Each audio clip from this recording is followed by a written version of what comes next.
Okay, so now what we're going to do is look at material in chapter 2 and material in your book on pages 301 to 307, which is looking at comparative advantage and the gains from trade.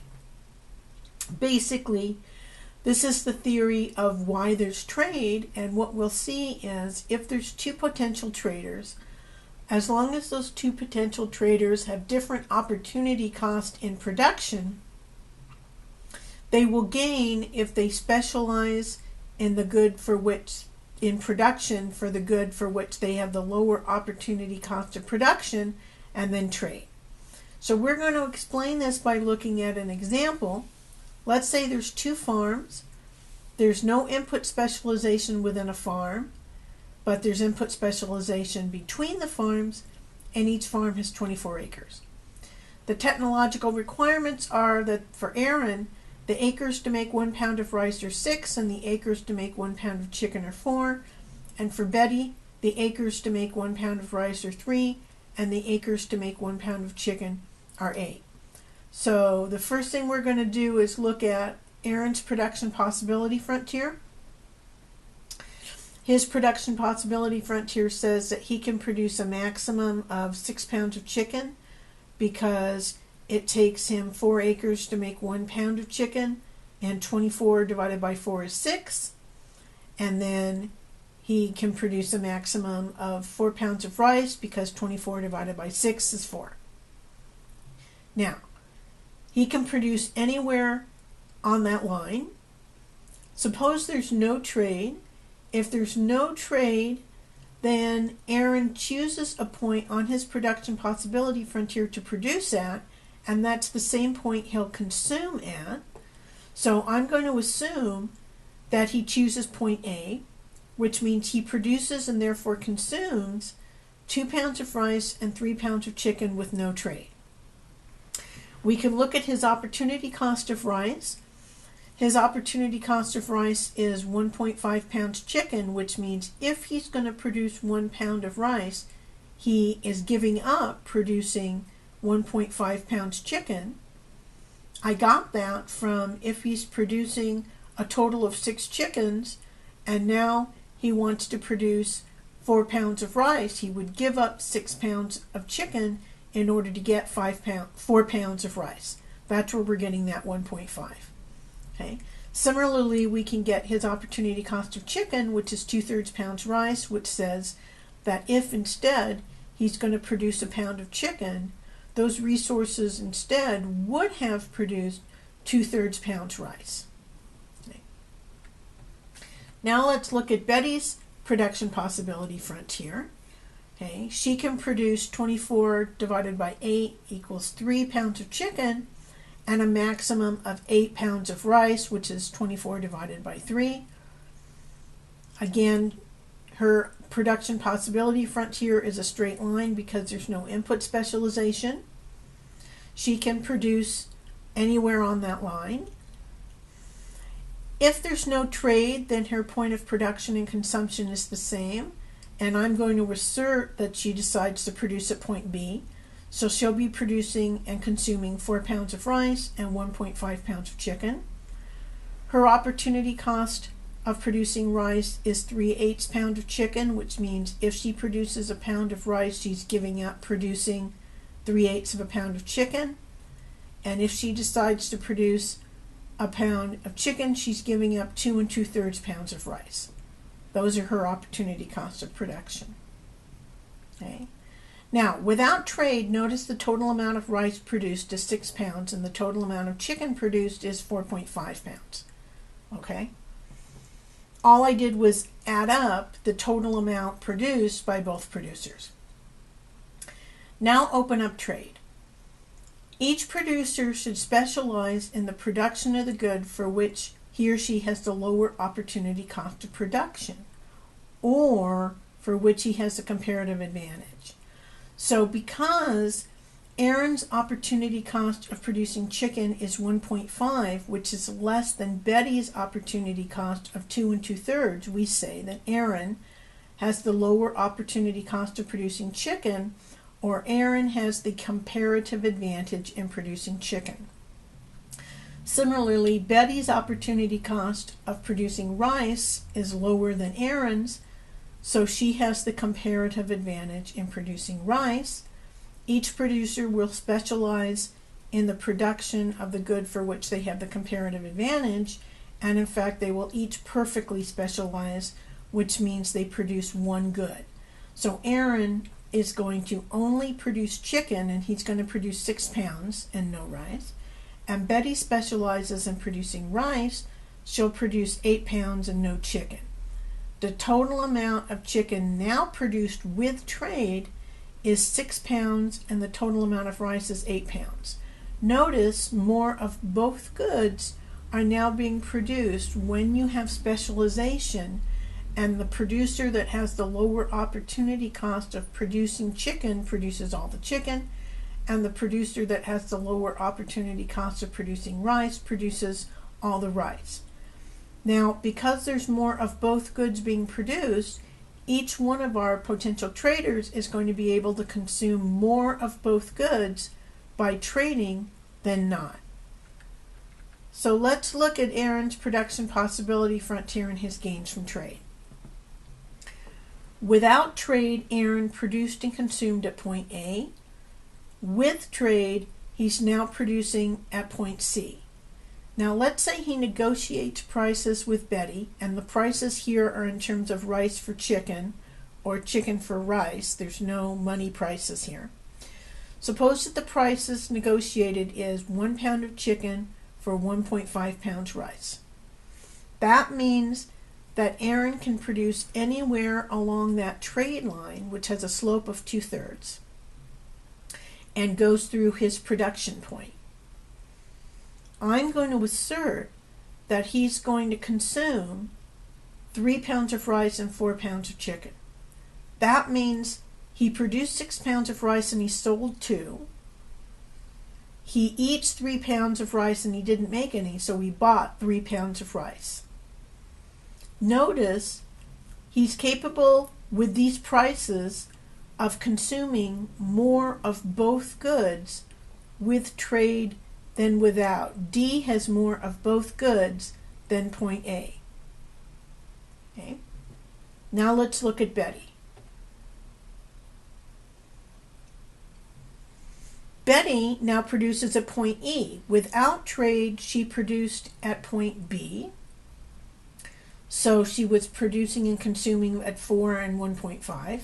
Now she's going to consume all rice, produce all rice. So she's at point E. She's going to trade 3 pounds of rice to Aaron, and that means she's going to consume 5 pounds of rice. She didn't make any chicken, and she consumes 2 pounds of chicken, which means she bought 2 pounds of chicken. Notice Betty can consume more of both goods with trade along that trade line with a slope of 2/3, the same way Aaron could. So notice that point F has more of both goods being consumed given the production and given the prices than there is at point B. So you notice that both Betty and Aaron are able to consume more rice and more chicken when they specialize in production and specialize by producing the good for which they have the lower opportunity cost, and then trading that good to the other producer for what the other producer produces. Okay. Now here, nobody had the absolute advantage in both goods. That is, Betty can produce more rice than Aaron can, but Aaron can produce more chicken than Betty can. Let's look at comparative advantage when one of the traders can produce more of both goods. So now suppose that Aaron can produce more chicken and more rice than Betty can. We say that Aaron has the absolute advantage in producing both goods, or we just say that Aaron has the absolute advantage. Now we can ask, is it beneficial for Aaron, the bigger of the two traders, let's say, to trade with Betty? Are there still gains from trade? And the answer is yes. Gains from trade are based on the comparative advantages. That is, they're based on the slopes of the production possibility frontiers. They're not based on the absolute advantage. As long as the opportunity cost of production are different for each trader, there'll be gains from trade. So let's take a look at that. So now let's say that Aaron's production possibility frontier is now where he can produce 6 pounds of chicken, which is bigger than Betty's 3, and now he can produce a maximum of 9 pounds of rice, which is bigger than Betty's 8. Notice Betty's production possibility frontier would fit inside Aaron's. Okay. Again, if there's no trade, Aaron has to choose a point on his production possibility frontier, which is his point of production and also his point of consumption without trade. So without trade, let's say that Aaron is going to choose point A prime, where he consumes 4 pounds of rice and 3.33 pounds of chicken. Then it gives you his opportunity cost. Now his opportunity cost of rice is 2/3 pounds chicken. So if he's going to produce a pound of rice, he would give up producing 2/3 pound of chicken, and his opportunity cost of chicken is 1.5 pounds rice. Betty looks the same as she did before, where if there's no trade, she's going to produce at point B, which is producing and consuming 4 pounds of rice and 1.5 pounds of chicken again, and her opportunity costs are the same as they were before. Okay. Without trade now, the total amount of rice produced is 8 pounds and the total amount of chicken produced is 4.83 pounds. Okay. Now let's open up trade again. Again, each producer is going to specialize in the production of the good for which he or she has the lower opportunity cost of production. And if you look at the opportunity cost, you'll notice that Aaron still has the lower opportunity cost of producing chicken, and Betty has the lower opportunity cost of producing rice still. Because Aaron's opportunity cost of producing chicken is now 1.5, but that's still smaller than Betty's 2 2/3. Okay? So again, Aaron has the comparative advantage in producing chicken, and Betty has the comparative advantage in producing rice. So Betty, being the smaller of the two producers, is going to perfectly specialize in producing rice, producing 8 pounds and no chicken. Aaron, however, because he can produce so much rice, is not going to perfectly specialize. He'll produce a little rice and mostly chicken. So he's going to produce just 1 pound of rice and 5.4 pounds of chicken. So he's still specializing in the production of chicken. Now if we add it up with trade, the total amount of rice produced is 9 pounds, it's 8 plus 1, and the total amount of chicken produced is 0 plus 5.4, which is 5.4. Again, more of both goods are being produced. Okay. So now let's look at Aaron's possibility in trade again. Let's let the prices be 1.83 pounds of chicken for 3.5 pounds of rice. Aaron is now going to produce at point C and consume at point D. So now let the prices be 1.83 pounds of chicken and 3.5 pounds of rice. Aaron is now going to produce 1 pound of rice and 5.4 pounds of chicken, which is at point C, but he's going to consume at point D, which is 4.5 pounds rice and 3.57 pounds chicken. So what he did is he sold 1.83 pounds chicken and he bought 3.5 pounds rice.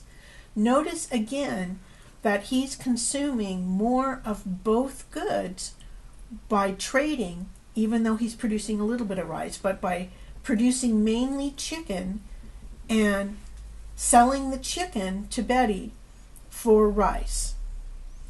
Let's look at Betty. Betty now produces at point E. She's going to trade 3.5 pounds of rice for 1.83 pounds chicken, and she consumes at point F. Again, she's consuming more of both goods with trade than without. So even when one of the traders is capable of producing more of both goods, as long as the opportunity cost of production are different, they'll be able to negotiate prices that make them both better off. And when we say better off, we mean that they can consume more of both goods with trade than without trade. This gives you the gains from trade. Okay? Gains in terms of more consumption by specializing in production and trading than if you don't trade. That's why economists say voluntary trade is mutually beneficial. If you see two potential traders trading, it must be that they're both better off, because otherwise they wouldn't trade. This is the basis for international trade between countries. The United States buys bananas from Costa Rica and sells computers to Costa Rica because we have the comparative advantage in producing computers compared with Costa Rica, and they have the lower opportunity cost in producing bananas compared to the United States. It's also the basis of trade between two individuals. Now that we've seen why there's trade, next week what we'll do is start talking about what markets look like and look at Chapter 4 and supply and demand.